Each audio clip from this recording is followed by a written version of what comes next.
Hello बच्चों, आइए प्रश्न को पढ़ते हैं। माना a comma b comma c धनात्मक वास्तविक संख्याएं हैं, तब x comma y comma z में समीकरण निकाय नीचे दिए गए। ये तीन समीकरण निकाय हमें दिए गए हैं और हमें बताना है कि कोई हल नहीं है, अद्वितीय हल है, अनंत हल है या फिर परिमित हल है। प्रश्न को हल करें उसके पहले लिखते हैं मुख्य अवधारणा। यहाँ से लिख लेते हैं मुख्य अवधारणा।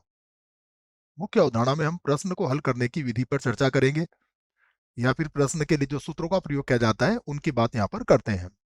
मुख्य अवधारणा में हम सबसे पहले व्यापक रूप में एक समीकरण निकाय लेंगे और उससे इस बात को समझेंगे। यदि हमें दिया जाता है a1x b1y प्लस c1z और बराबर है d1, उसके बाद है a2x b2y c2z बराबर d2, a3x b3y c3z बराबर d3। ये कोई समीकरण निकाय दिया गया है, तो इसमें एक्स वाई जेड के गुणांकों से जो सारणिक बनेगा उसे हम डेल्टा से व्यक्त कर सकते हैं। तो यहाँ पर जो डेल्टा का मान आएगा वो कितना होगा, a1 b1 c1 a2 b2 c2 a3 b3 c3। यदि इसको हल करने पर इसका मान क्या होगा बच्चों, जीरो के बराबर नहीं आता है, तो फिर समीकरण निकाय का अद्वितीय हल होता है। इस स्थिति पर आपको विचार करना है। तो ये बात समझ में आ गई होगी आपको। अब हम क्या करते हैं, जो हमें समीकरण निकाय दिया गया है उन्हें देखिए, सभी में आपको x की घात 2 बटा a, y की घात 2 बटा b, इन सभी में हम क्या करते हैं, मान लेते हैं। माना माना x की घात 2 बटा a का वर्ग, इसको मैं कैपिटल X से व्यक्त कर लेता हूं।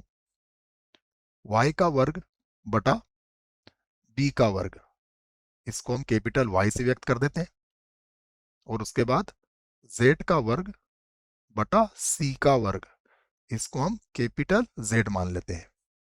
तब तब जो समीकरण निकाय होगा उसका रूप थोड़ा इस प्रकार से हो जाएगा। तो समीकरण निकाय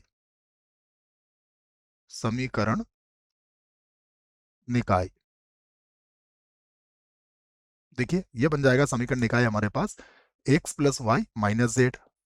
ये हो जाएगा x प्लस का y और माइनस का z और बराबर कितना आ जाएगा, बराबर आ जाएगा 1। दूसरी समीकरण बनेगी x minus y plus Z.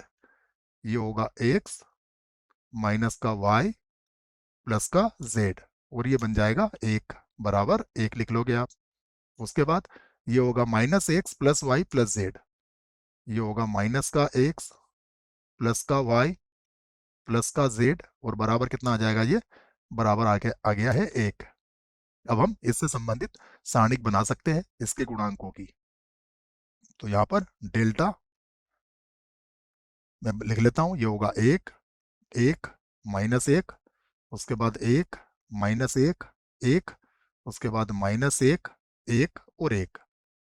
और हम इसको हल कर लेते हैं। इसका R1 से प्रसरण कर लेते हैं। R1 से प्रसरण, जब इसका R1 से प्रसरण करेंगे तो हम इसका मान ज्ञात कर लेंगे आसानी से। देखते हैं इसका मान क्या आता है, उसके बाद फिर चर्चा करेंगे। तो ये होगा 1, पहली पंक्ति और पहला स्तंभ चला जाएगा, तो यहाँ होगा माइनस 1 और ये भी हो जाएगा माइनस 1। उसके बाद दूसरा जो अवयव है वो 1 है, उसका चिन्ह बदलेंगे, फिर ये पहली पंक्ति और दूसरा स्तंभ हटा देंगे, तो ये होगा 1 और यहाँ बन जाएगा प्लस 1।